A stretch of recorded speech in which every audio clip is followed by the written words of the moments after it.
এই সূরার তরজমা আমরা আগে জানবো। আল্লাহ তাআলা বলতেছেন, ইন্না আনজালনাহু ফি লাইলাতিল কদর। সহজ তরজমা, শব্দ বাই শব্দ তরজমা তুলতে গেলে বুঝে আসবে না, কঠিন হবে। সেজন্য সোজা তরজমা আপনাদের বুঝবার জন্য যেটা দরকার আমি সেটা বলবো। আল্লাহ তাআলা বলেন যে এই কদরের রাত্রিতে আমি কোরআন নাজিল করেছি।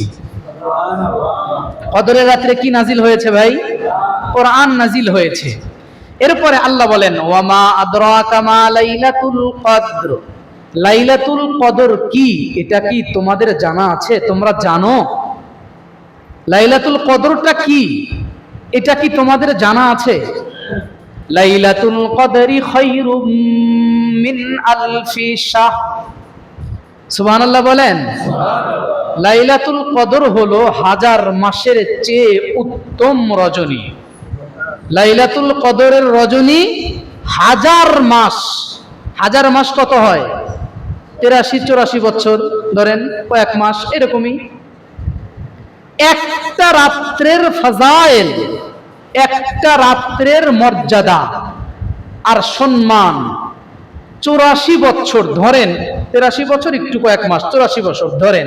এই 83-84 বছরের সমান একটা রাত্রের মর্যাদা। আমরা তো মুসলমান, মর্যাদা দিতে জানি না, এই জন্য ইসরায়েল বারবার ফিলিস্তিনের উপরে আক্রমণ করে। এমনি না, বাঙালি ফ্রি পাইলে সে জিনিসের মর্যাদা দিতে আমরা জানি না, ঠিক না বেঠিক? যে জিনিস আমরা ফ্রি পাই সে জিনিসের মর্যাদা আমাদের কাছে নাই। আমরা তো প্রত্যেক সূত্রে, জন্ম সূত্রে ইমানদার হয়েছি, এজন্য ইমানের মর্যাদা, ইমানের দাম আর ইমানের ফজিলত আমাদের কাছে অতটা গুরুত্বপূর্ণ মনে হয় না, ঠিক না বেঠিক? যদি আমাদের জন্ম আরাকানে হতো, যদি আমাদের জন্ম ভারতে হতো, যদি আমাদের জন্ম অন্য কোনো নির্যাতিত মুসলিম কান্ট্রিগুলোতে হতো, তখন আমরা আমাদের ইমানের কদর আর দাম আর মর্যাদা 100-100 দিতাম। কিন্তু এখনো ইমানের পরীক্ষা আমাদের উপরে ওই পরিমাণ আসে নাই। ঠিক বললাম না? ঠিক বললাম। যেই পরিমাণ আরাকানে এসেছে, যেই পরিমাণ ভারতের গুজরাটে এসেছে, যেই পরিমাণ কাশ্মীরে এসেছে, যেই পরিমাণ ফিলিস্তিনে এসেছে, যেই পরিমাণ আরো বিভিন্ন জায়গায় এসেছে, ওই পরিমাণ ইমানের ইমতিহান, ইমানের পরীক্ষা এখনো বাংলাদেশের মুসলমানদের ঘাড়ে আসে নাই। এজন্য আমাদের কাছে এটার কদর আর দামও ওই পরিমাণ এখন পর্যন্ত পৌঁছে নাই। মুহতারাম হাজিরিন, তাইলে একটা রজনীর দাম 84 বছরের চাইতেও বেশি। তারপরেও সুবহানাল্লাহ বলে না, হিসাব করছেন? যদি বলতো যে 100 করে টাকা দেওয়া হবে, একবার করে সুবহানাল্লাহ বলবেন, 100 করে টাকা দেওয়া হবে, দেখতেন সাদ থাকতো না। মুহতারাম হাজিরিন, তাইলে আল্লাহ বলতেছেন, ওয়ামা আদরাকা মা লাইলাতুল কদর। লাইলাতুল কদর কি তোমরা কি জানো? আল্লাহ নিজেই উত্তর দিচ্ছেন, লাইলাতুল কদরি খায়রুম মিন আলফি শাহর। রব্বুল আলামিন জানায় দিলেন লাইলাতুল কদর হলো 83-84 বছর ইবাদত বা 84 বছর সমান একটা রজনীর দাম। কেন দাম? দাম কেন? বান্দা কেমন যেন প্রশ্ন করলো, আল্লাহ এত দাম কেন এই রাত্রির? আল্লাহ উত্তর দিলেন, তানাজ্জালুল মালাইকাতু ওয়ার রূহু ফিহা বিইذনি রাব্বিহিম মিন কুল্লি আমর। প্রত্যেকটা বিষয়ের সলিউশন নিয়া, প্রত্যেকটা বিষয়ের সবকিছু নিয়া, এ টু জেড সব সমাধান নিয়া, সবকিছু নিয়া এই রাত্রে জিবরাইল আমিন অবতীর্ণ হয়, ফেরেশতা অবতীর্ণ হয়। দাম কেন বুঝাইতে পারছি? আরো আছে, সামনে আসতেছে। এই আয়াতে যেটা আছে, আল্লাহ বলতেছেন তানাজ্জালুল মালাইকা, ফেরেশতারা অবতীর্ণ হয়। আর রূহ, এই রূহ শব্দের ব্যাখ্যায় কেউ কেউ বলেছেন, এই জন্য বললাম যে জিবরাইল আমিন এসেছে, জিবরাইল আমিন আসে বিইذনি রাব্বিহিম, তার রবের নির্দেশ পালনার্থে, মিন কুল্লি আমর, প্রত্যেকটা বিষয়ের সলিউশন নিয়া, প্রত্যেকটা বিষয়ের নিয়া জিবরাইল আমিন অবতীর্ণ হয়। আল্লাহ বলেন সালাম। এই রজনীগুলার পুরা সময়টাই শুধু সালাম, শান্তি আর শান্তি। হিয়া হাত্তা মাতলাইল ফাজর, সূর্যোদয়ের আগ পর্যন্ত, সুবহে সাদেকের আগ পর্যন্ত এই রাত্রের পুরাটাই শান্তি আর শান্তি। মুহতারাম হাজরিন, এটা আমি বললাম হলো এই সূরার সোজা একটা তরজমা, এই সূরার সোজা একটা তরজমা। আল্লাহ বলতেছেন কদরের রাত্রিতে কোরআন নাজিল করেছি। জানো কি কদরের রাত্রি কি? কদরের রাত্রি হাজার মাসের চেয়েও দামি। কেন দামি? এই রাত্রে জিবরাইল আমিন ফেরেশতারা অবতীর্ণ হয় আল্লাহর পক্ষ থেকে প্রত্যেকটা বিষয় নিয়ে। এই রাত্রি সূর্য অস্ত থেকে শুরু করে সূর্য উদয় সুবহে সাদেক পর্যন্ত পুরাটাই শান্তি আর শান্তি। এটা হলো এই সূরার তরজমা। তো মুহতারাম হাজিরিন, এই সূরার ব্যাপারে আমরা বেশ কিছু ভাগে ভাগে পয়েন্টে পয়েন্টে আলোচনা করব। তার ভিতরে প্রথম পয়েন্ট হলো এই সূরা কেন নাজিল হলো, এই সূরা নাজিলের প্রেক্ষাপট কি, এই সূরা নাজিল হলো কেন, এই সূরাটা নাজিল হলো কেন। মুজাহিদ থেকে রওয়ায়াত আছে আন্নান নবী সাল্লাল্লাহু আলাইহি ওয়াসাল্লাম যাকারা রাজুলান মিন বনি ইসরাঈল লাবিসা সালাহা ফি সাবিলিল্লাহ আলফা শাহরিন। আল্লাহর নবী এক মর্তবা একবার আলোচনা করলেন বনি ইসরাইলের একজন ব্যক্তি সম্পর্কে, যেই ব্যক্তি হাজার মাস সশস্ত্র ভাবে জিহাদে অবতীর্ণ হয়ে লড়াই করেছে ইসলামের জন্য। ফি সাবিলিল্লাহ, আল্লাহর রাস্তায়, অস্ত্রহীন নাকি সশস্ত্র ভাবে? জোরে বলেন। লাবিসাস সালাহ ফি সাবিলিল্লাহ আলফা শাহরিন, হাজার মাস অস্ত্র শস্ত্র সহ সজ্জিত হয়ে আল্লাহর রাস্তায় লড়াই করেছে। ফাজাবাল মুসলিমুনা মিন যালিক, নবীজি যখন এই আলোচনা করলেন উপস্থিত যারা ছিল সকলেই আশ্চর্যান্বিত হয়ে গেল যে 1000 বছর অস্ত্র শস্ত্র নিয়ে আল্লাহর রাস্তায় জিহাদ করেছে।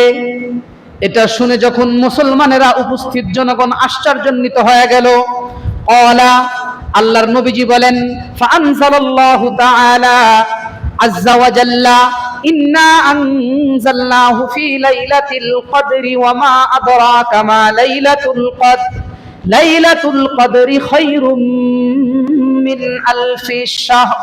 রব্বুল আলামিন তখন জিবরাইলের মাধ্যমে এই সূরা নাজিল করলেন, নিশ্চয়ই আমি কোরআন নাজিল করেছি কদরের রাত্রিতে।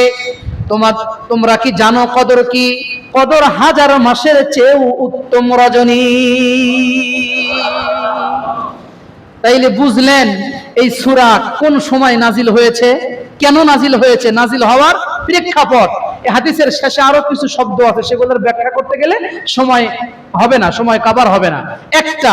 এরপরে আসেন আন আলী ইবনে উরওয়া, আলী ইবনে উরওয়া রাদিয়াল্লাহু তাআলা আনহু বলেন যাকারা রাসূলুল্লাহ সাল্লাল্লাহু আলাইহি ওয়াসাল্লাম ইয়াওমান, আল্লাহর নবীজি একদিন আলোচনা করলেন আরবাআম মিন বনি ইসরাঈল। 2 নাম্বার ঘটনা এটা। এই সূরা নাজিলের প্রেক্ষাপটের কয় নাম্বার কথা? জোরে বলেন। 2 নাম্বার কথা। নবীজি একদিন আলোচনা করলেন 4 ব্যক্তির ব্যাপারে। বনি ইসরাইলের কয় ব্যক্তি? 4 ব্যক্তি। বনি ইসরাইলের 4 ব্যক্তি নিয়ে নবীজি আলোচনা করলেন। আবাদুল্লাহ তাআলা 80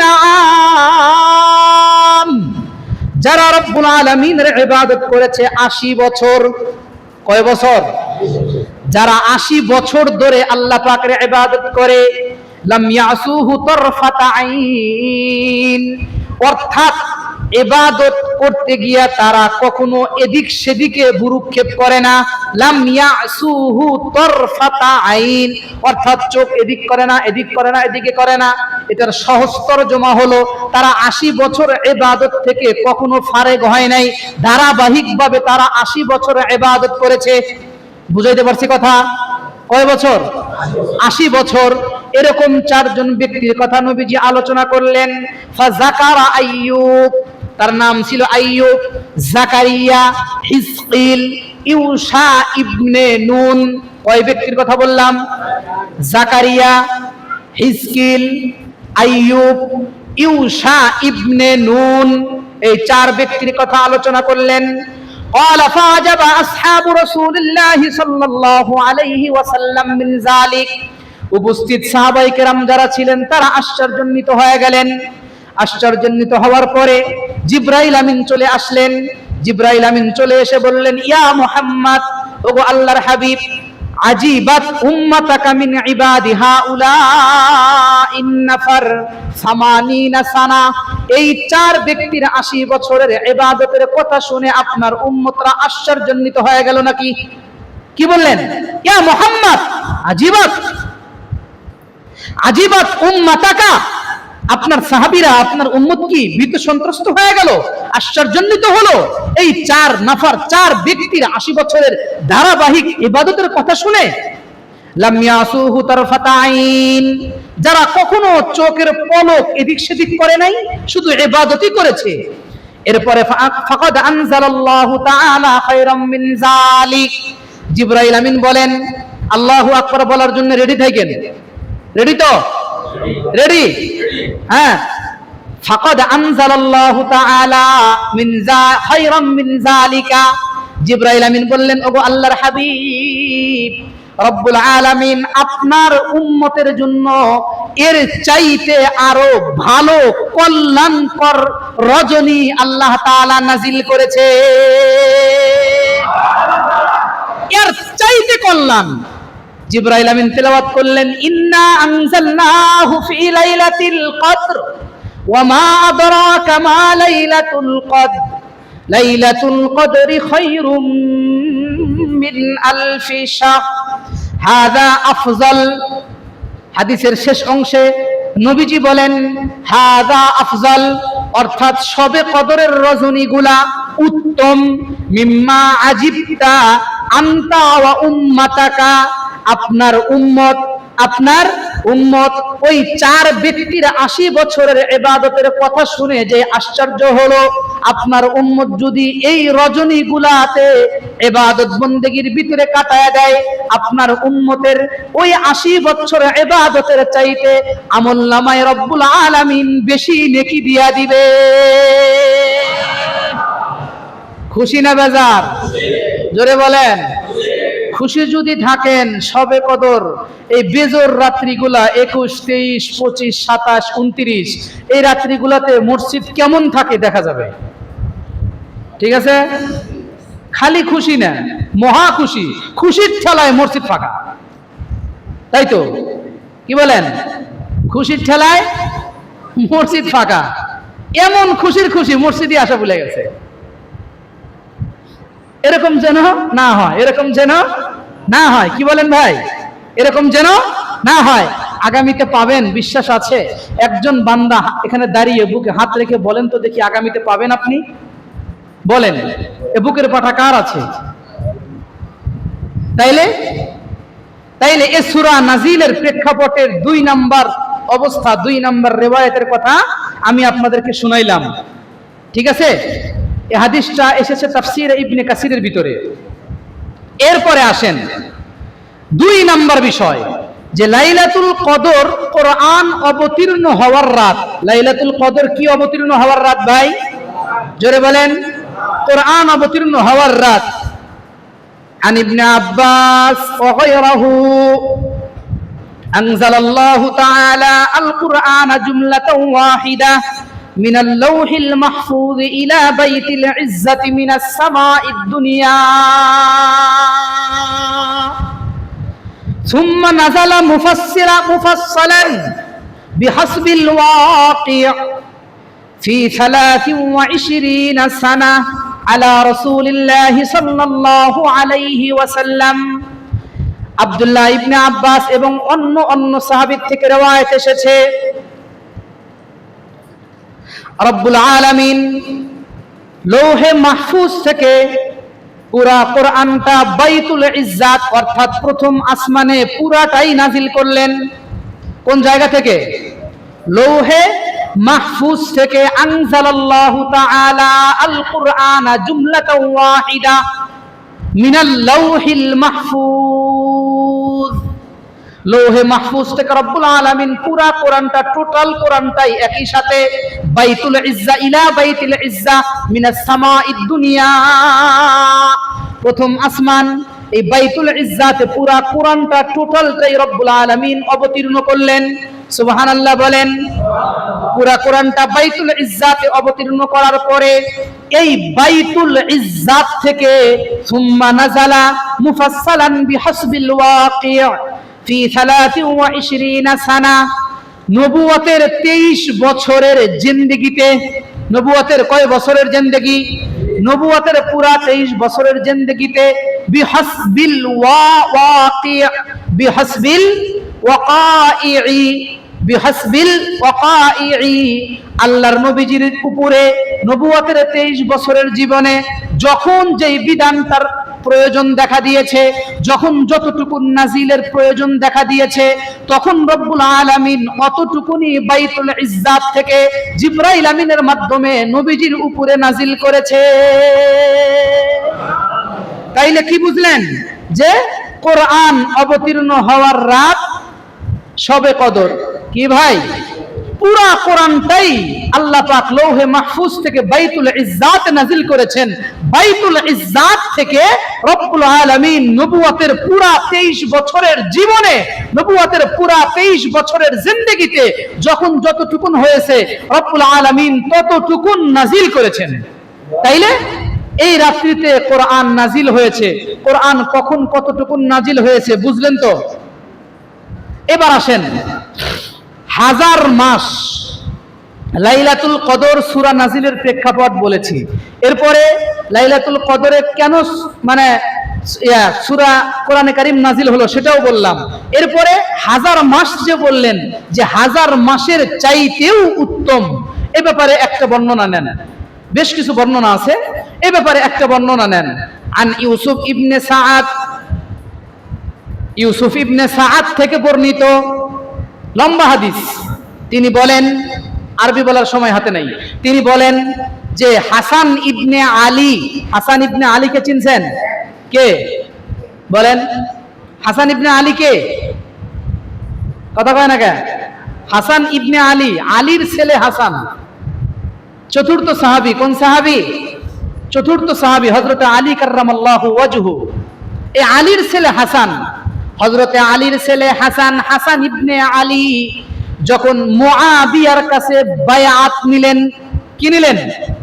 মুআবিয়ার কাছে যখন বায়াত নিলেন, বায়াত মুআবিয়ার কাছে নামার পরে আমা রাজুলুন, এক ব্যক্তি দাঁড়ায় গেলেন, দাঁড়ায় গিয়া বললেন সাওয়াদাতু উজুহাল মুমিনিন, আপনি তো মুমিনদের চেহারাকে কুৎসিত করে দিলেন, কালো করে দিলেন। এরপরে বললেন, কি বললেন জানেন? বললেন যে তুমি আমাকে বেশি কথা বইলো না, আল্লাহ তোমার উপরে রহম করুক, কারণ আমি নবীকে বলতে শুনেছি, নবীজি বলেছেন যে উমাইয়া বংশীয়দেরকে নবীজির মিম্বারে উপবিষ্ট দেখানো হয়েছে। তার মানে উমাইয়া বংশীয় যারা আছে তাদেরকে নবীজির মিম্বারে, নবীজি যে জায়গায় বসে শাসন করেছেন, নবীজি যে জায়গায় বসেছিলেন ওই জায়গায় তাদেরকে দেখানো হয়েছে। তার মানে এরপরে তারা ওই জায়গায় উপবিষ্ট হবে। বুঝাইতে পারছি কথা? এটা দেখানো হয়েছে, সুতরাং তুমি আমার কাছে এই বিষয়ে কিছু বলো না।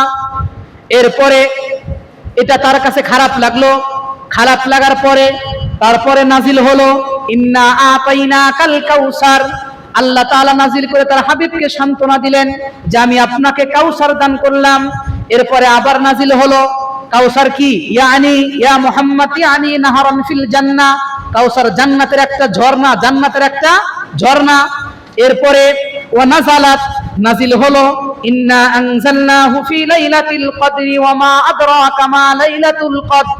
রাবি বলেন যে আমি গণনা করেছি যে এরপরে বনি উমাইয়া বা মুআবিয়া এরা 1000 মাস শাসন করেছে। কত মাস? 1000 মাস কি করেছে? শাসন করেছে। লা ইয়াজিদু ইয়াউমুন ওয়া লা ইয়ানকুসু, একদিন কমও না একদিন বেশিও না। 1000 মাস। কত মাস? 1000 মাস শাসন করেছে। 1000 মাসের ব্যাপারে এই একটা বক্তব্য আমি দিলাম। এখন আপনাদের মনের ভিতরে প্রশ্ন জাগতে পারে, 1000 মাস এটা আবার কেমন? এটার একটা সলিউশন নেন। যেই 1000 মাসের ভিতরে সবে কদর নাই, এরকম 1000 মাস, বুঝাইতে পারছি কথা? সবে কদরের এক একটা রজনী 1000 মাসের চাইতে উত্তম। তার মানে যেই 1000 মাসে সবে কদর আছে সেই 1000 মাস, যেই 1000 মাসে সবে কদর অ্যাবসেন্ট, বুঝাইতে পারছি কথা? যেই 1000 মাসে সবে কদর নাই, এরকম 1000 মাস, এরকম 1000 মাস, যেই 1000 মাসে সবে কদর আছে ওরকম না। দলিল চান? দলিল, রিবাত ইয়াউমিন ফি সাবিলিল্লাহ খায়রুম মিন আলফি শাহরিন ফিমা সিওয়াহু মিনাল মানাজিল। এটা হলো দলিল। জামিউত তিরমিজির হাদিস, যে এমন 1000 মাস, যেই 1000 মাসে সবে কদর নাই, এরকম 1000 মাসের চাইতে উত্তম হলো লাইলাতুল কদর, সবে কদরের এক একটা রজনী। তো মুহতারাম হাজিরিন, তাইলে লাইলাতুল কদরে কোরআন অবতীর্ণ হলো, লাইলাতুল কদরে সব কিছু হলো। এত কিছু, এই 3-4টা পয়েন্ট আপনাদেরকে শুনাইলাম। এখন শেষ পয়েন্ট হলো যে সবে কদরের ফজিলত কি, সবে কদরের ফজিলত কি। عن أبي هريرة رضي الله تعالى عنه قال قال النبي صلى الله عليه وسلم من يقم ليلة القدر إيمانا واحتسابا غفر له ما تقدم من ذنبه الله أكبر। আবু হুরায়রা রিওয়ায়াত করেন যে নবীজি বলেন, যে ব্যক্তি শবে কদরের রাত্রিতে ইবাদত বন্দেগী করবে, জাগ্রত থাকবে, ইবাদত করবে, মাইয়াকুম লাইলাতাল কদরি ঈমানান ওয়া ইহতিসাবান, ঈমানদার ব্যক্তি, কি ব্যক্তি?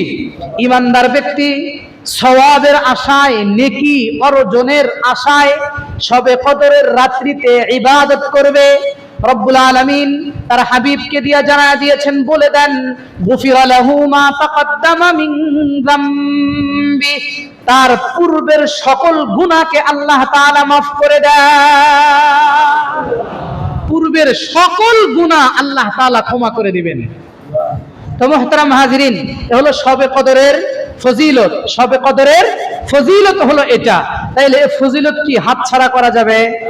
জোরে বলেন, কে কে হাতছাড়া করবেন? হাত তুলে দেখান তো। কে কে হাতছাড়া করবেন? হাত তুলে দেখান। হাতছাড়া করবেন কে কে? হাতছাড়া করা যাবে? জোরে বলেন। হাতছাড়া করা কি বুদ্ধিমানের পরিচয় নাকি বোকার পরিচয়? জোরে বলেন। আপনারা বুদ্ধিমান না বোকা? যারা বলে না তারা বোধ হয় বোকা। বুদ্ধিমান না বোকা? জোরে বলেন। জ্ঞানী, তাই না? সবাই তো জ্ঞানী, সবাই শিক্ষিত মানুষ, সবাই জ্ঞান অর্জন করে, জ্ঞানী মানুষ। জ্ঞানীর কাজ এটা হাত ছাড়া না করা, জ্ঞানী মানুষের কাজ এটা হাত ছাড়া না করা। এই শবে কদর এত দাম, নবীজি বলেন, মাইয়াকুম লাইলাতুল কদরি ঈমানান ওয়া ইহতিসাবা, ঈমান ও ইহতিসাবের সাথে নেকি এবং সওয়াবের আশায় ঈমানদার যদি এই রাত্রিতে জাগরণ করে, তাইলে এই রাত্রি জাগরণের ফলে আল্লাহ পাক তার পূর্বের সকল গুনাহকে মাফ করে দিবেন। যদি এর সাথে তওবার মেডিসিন লাগাইতে পারে। কিসের মেডিসিন? জোরে বলেন, কিসের? তওবা আর ইস্তিগফারের মেডিসিন যদি এর সাথে অ্যাড করতে পারেন, তাইলে যাবতীয় কবিরা গুনাহও মাফ হওয়ার সম্ভাবনা আছে। তাইলে এটা কি বাসায় ঘুমায় ঘুমায় অর্জন করা যাবে? জোরে বলেন। নাকি সাধনা করে অর্জন করতে হবে? জোরে বলেন। সাধনা করে নাকি ঘুমায় ঘুমায়? তাইলে শবে কদর কোন রাত্রিগুলা? 27 রাত্রি নাকি 27 নাকি প্রত্যেক বেজর রাত্রি? শবে কদর কবে এটা শোনেন। আনা আয়েশা রাদিয়াল্লাহু তাআলা আনহা আন্না রাসূলুল্লাহ সাল্লাল্লাহু আলাইহি ওয়াসাল্লাম, আম্মা জানা আয়েশা সিদ্দিকা বলেন, তাহাররু লাইলাতুল কদরি ফিল ভিতরি মিনাল আশরিল আওয়াখির মিন রমাদান, তোমরা শবে কদরকে অনুসন্ধান করো, তালাশ করো, খোঁজো। তাহাররু লাইলাতুল কদরি, তোমরা কদরের রাত্রিগুলাকে অনুসন্ধান করো, তালাশ করো, খোঁজো। ফিল ভিতরি মিনাল আশরিল আওয়াখির মিন রমাদান, রমাদানের বেজোর রাত্রিগুলাতে, রমাদানের শেষ দশকের বেজোর রাত্রিগুলাতে, তার মানে বলেন 21, 23, 25, 27, 29, এই কয়টা?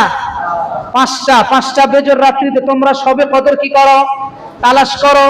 এখন 21-এর ব্যাপারেও হাদিস আছে, তারপরে 23-এর ব্যাপারেও রিওয়ায়াত আছে, 25-এর ব্যাপারেও রিওয়ায়াত আছে, 27-এর ব্যাপারেও রিওয়ায়াত আছে, এরপরে 29-এর ব্যাপারেও রিওয়ায়াত আছে। সেই জন্য বুদ্ধিমানের পরিচয় হলো প্রত্যেকটা বেজর রজনীতে ইবাদত করা, প্রত্যেকটা বেজর রাত্রিতে ইবাদত করা। এই রাত্রের কিছু আলামতও আছে, এই রাত্রের কিছু আলামতও আছে। তাইলে এই বেজর রাত্রিগুলোতে এই ম্যাক্সিমাম আপনার মনে করেন যে মানুষ মনে করে যে 2-4 রাকাত নফল নামাজ পড়লেই হয়ে গেল, নির্ধারিত কিছু নামাজ আছে, নিয়ম আছে, এগুলা মনে করে, এগুলা চিন্তা চেতনা করে থাকে, এগুলা সব ভুল, এগুলা সব ভুল। নির্ধারিত কোনো নিয়ম, নির্ধারিত কোনো নামাজ, কোনো কিছু নাই। যার সাধ্য যেমন সে মানে ততটুকু ইবাদত বন্দেগী করবে, যে যতটুক পারে, জিকির, তেলাওয়াত, তাসবিহ, তাহলিল, যার যেটা মনে চায় সেটা করবে।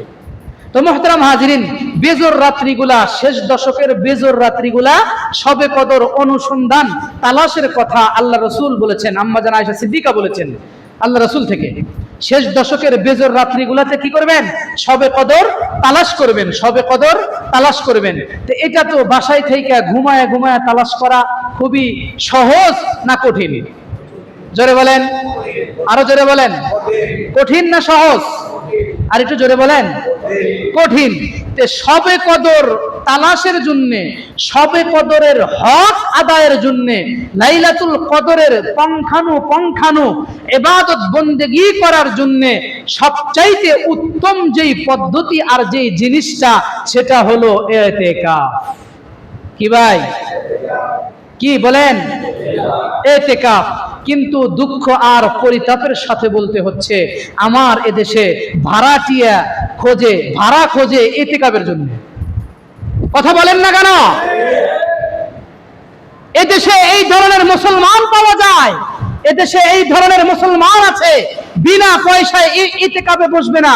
যদি বলা হয় যে তোমাকে তোমার ইতিকাফের জন্য 4000 টাকা দেব, 5000 টাকা দিব, আলহামদুলিল্লাহ, তখন আর মসজিদ ফাঁকা থাকতে চায় না। ঠিক তো বললেন না? ঠিক বললেও ঠিক, না বললেও ঠিক।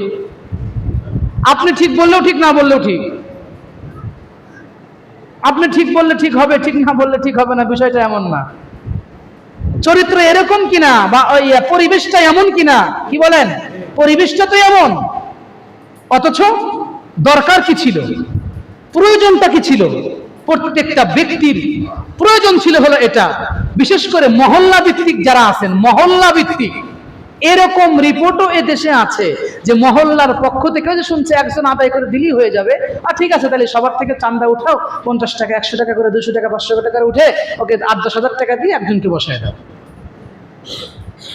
কি ভাই, এটা হয় না? হয় কি হয় না? কথা বলেন না কেন? প্রয়োজনটা কি ছিল? প্রয়োজনটা কি ছিল? সারা জীবন দুনিয়া দেখলেন, সারা জীবন দুনিয়ার শান শৌকত, অর্থবিত্ত, জৌলস সব কিছু দেখলেন, কিন্তু নিজের ব্যক্তি জীবনে যেটা দরকার সেটা কখনো ভ্রুক্ষেপ করলেন না, সেটা কখনো চিন্তাও করলেন না। এতটাই আদনা পর্যায়ে ঈমান চলে গেছে। এটা আমাদের অবস্থার কথা বলছি, আমার অবস্থার কথা বলছি, এটা আমার অবস্থার কথা বলছি। কারণ আমি তো ফারাগাতের পর থেকে, শিক্ষানবিষ্কালের পর, মানে শিক্ষানবিষ্কাল পারের পর থেকে, শিক্ষার পর মানে ফারেগের পর থেকে আমি আজও পর্যন্ত মসজিদের সাথে সম্পৃক্ত। বিষয়টা আমি ভালো বলতে পারবো। মানুষ তৈরি হয় না, মানুষ তৈরি হয় না। দুঃখ কোথায় রাখবো? দুঃখ কোথায় রাখবো? আমি যদি ইতিকাফ করি, আমাকে আমার আগের মশলা হুজুর আপনি করেন, আপনি বলে তো আদায় হয়ে যাবে। আরে ভাই, আপনি বোঝেন না, আমি তো আপনার এই মহল্লার না, আমি তো আপনার মহল্লার না। এই বিষয়টা তো মহল্লা কেন্দ্রিক।